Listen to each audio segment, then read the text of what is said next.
Deepak Savanji, Ram Shindeji, distinguished guests on the dais, distinguished guests in the audience, into its initial stages of a launch through the media on awareness of this deadly disease called hepatitis B. Now that you've seen the film, I guess a lot of what I needed to say has already been said, but I want to go back to what Dr. Barve in his address had said and mentioned about a dear friend of his being infected by this, keeping in mind the very nature of doctor's medical code. He refrained from taking the name, but actually he was wanting to mention my name. And I thank him for his professionalism. And hepatitis B, as I said in my film, came to me by accident.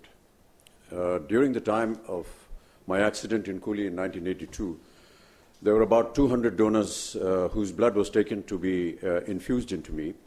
And the Australian antigen hepatitis B had just perhaps 3 months ago been detected worldwide, and it was very new, and perhaps it was new for being detected also amongst various tests that were needed to be carried out before giving somebody blood, and therefore one of the donors was carrying the hepatitis B virus, which went into my system.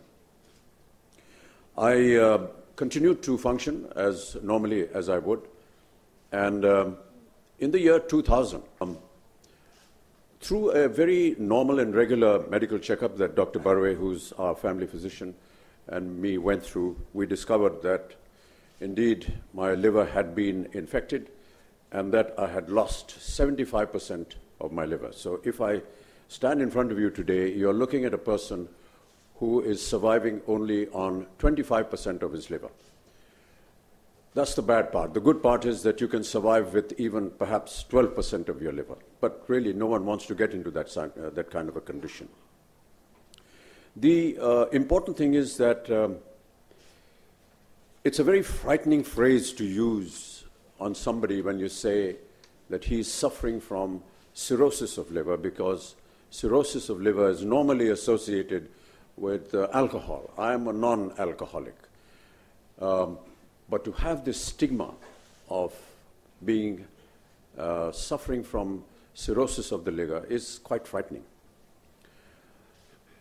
And when Dr. Barve treated me, and we went through various tests, and we found that luckily, as fate has always been with me in several of my other ailments, there had been a sort of a remission, which meant that the virus had stopped eating into my liver, and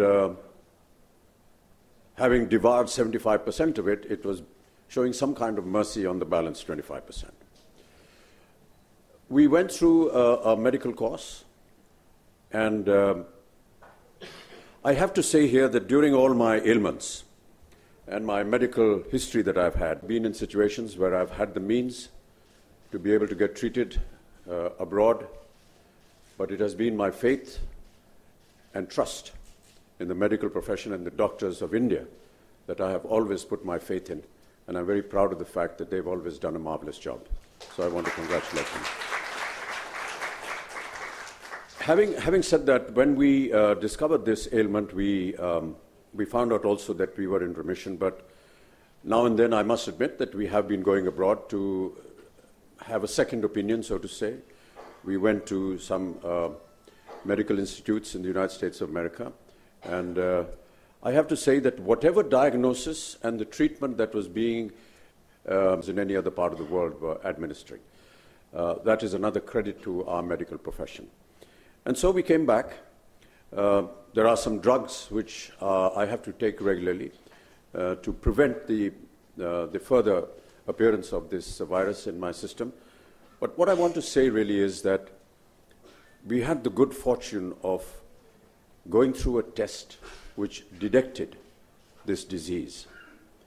And as Dr. Barve very rightly said, that there are almost 100 people here, and he's pretty certain that at least 2 or 3 of you, God forbid, are perhaps carrying this virus within you and are unaware of it. Awareness, ladies and gentlemen, is a very important factor in any one of these diseases. If we are unaware of what you're carrying, you can come to a stage where it becomes too late. And that is very devastating, and we must prevent that. And which is why Dr. Barve and a few of his colleagues came to me one morning, and we decided that we must do something about this. We set up a meeting with the Honorable Minister, Mr. Nada, and I must thank him for very graciously giving us an audience and listening to our issues, and almost immediately setting up a system where he not only accepted what we were saying, but designed a campaign which would take care of not just hepatitis B, but as we all know, the Government of India has launched the Indradhanush campaign, which is the massive inoculation program that the Government of India stresses upon, and hepatitis B is also included in that. So I want to really thank you, sir, for having taken our little plea to you and having put it into practice. I want to say that during the time when we worked for polio under UNICEF, it took us almost 8 years to get India completely free of polio. Today, India is polio-free, and it took us 8 years for this campaign to succeed. We went through many struggles, we went through many problems. I hope that we don't take the same amount of time for hepatitis B or for tuberculosis, which I work for. But really the point to make here is that some initiative has to be taken.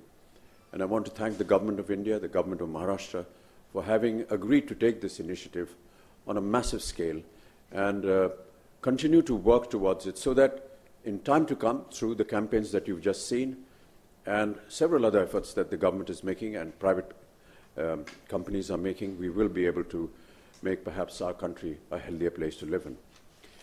When we talk about detection, when we talk about finding out whether any of you is carrying this disease, the one person that I really want to acknowledge are the workers that will go out into the fields to actually carry out this job. I know that the polio-free campaign had the backing of UNICEF, had the backing of all the states of this country, all the chief ministers cooperated. There was a voice, there were several people who I tagged along with me. We had Sachin Tendulkar come on for one of the campaigns, we had Shah Rukh Khan coming on for one of the campaigns, Aishwarya Rai came on for one of the campaigns. But we continued this process. And despite all the famous names and the efforts of the Government of India and UNICEF, it was the worker that had to actually go into the deepest corners of our country to work and administer this dose. And I want to compliment the workers. So therefore, when we do start this campaign, Honourable Ministers, I would want you to perhaps pay a lot of special interest to the workers that will go out into the fields and work in this campaign, because they are the only and truly people who actually go and make sure that the campaign works, that it is spread out, it goes out to people. And if need be, if you can organize something, I'd be very happy to meet them and, give them my compliments and acknowledge that the work that they keep doing. I want to also state that we are all somehow or the other not conscious of the fact about our health. I know that there are various factors that keep us away, but detection, awareness is a very important ingredient in any kind of disease that you possess. Please do not hesitate to have your regular checkups. There are now various facilities available through hepatitis B, through tuberculosis, and the Honourable Minister, Shri Deepak Sawant, has just informed me while we were sitting in the ante-room about malnutrition. And sir, I want to commit myself to this very noble cause that you're starting and say that if you need my face and if you need my voice to propagate this campaign, I shall be more than happy to join you and see what we can do towards this very important matter. So do not hesitate to get yourself detected.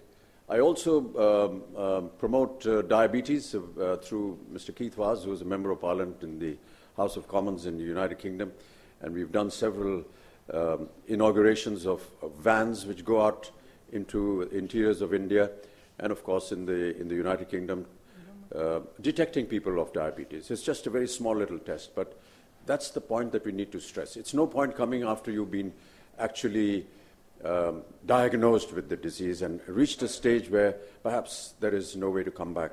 But if you have yourself detected, there are ways and means in which you can be cured. One of the leading examples is right now talking to you. I was detected in time. I took the precautionary measures, both in tuberculosis and in hepatitis B. Even in tuberculosis, as you all know, I'm a tuberculosis survivor as well. In the year 2000, I was also detected with tuberculosis, and we were able to detect it in time, and we went through an entire course with Dr. Barve, and today I'm now tuberculosis-free. Do get yourself detected. Please, with folded hands to the media, to propagate this message across, and this is why we're having a special conference today, so that you're able to propagate this campaign to as many people as possible. Do not be afraid to get yourself detected. It's better to be in the knowledge of the fact that you are carrying some deadly virus and have a treatment for it than to ignore it and then perhaps, God forbid, face a bad finality. Thank you so much, ladies and gentlemen, and thank you so much for the very kind words that the speakers before me have been saying. But really, this is something extremely close to my heart, primarily because I feel that I need to tell the people that if it can happen to me, it can happen to anybody. And that is, I'm speaking out of great immodesty here, I know, but I just feel that if there is a face and a voice to something like this, and if that face and voice is also a sufferer, then it makes our communication a lot easier. Thank you so much.